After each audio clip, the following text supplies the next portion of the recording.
الوحش في انتظار الرئيس الأمريكي المنتخب.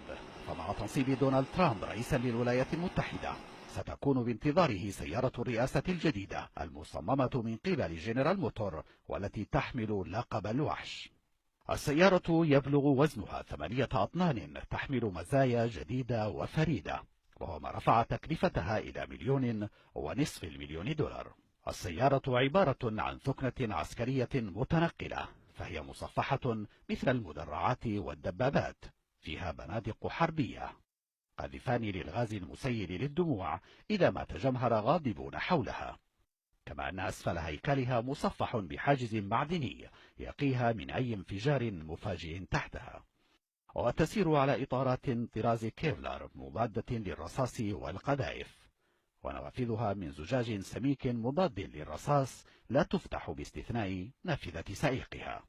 أما أبوابها فيبلغ سماكة الواحد منها 20 سنتيمترا، وهي كافية لصد الرصاص ومعظم القذائف المعادية، فالواحد منها بضخامة باب طائرة بوينغ 747.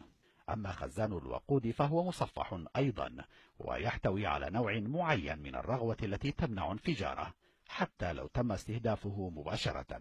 من الداخل تتميز بمقاعد واسعة، ويمكن اعتبار السيارة نموذجا مصغرا ومتنقلا عن البيت الأبيض، فهي مزودة بأنظمة إلكترونية وأجهزة اتصال عبر الأقمار الصناعية لضمان إبقاء الرئيس الأمريكي على اتصال بالعالم الخارجي تحت أي ظرف.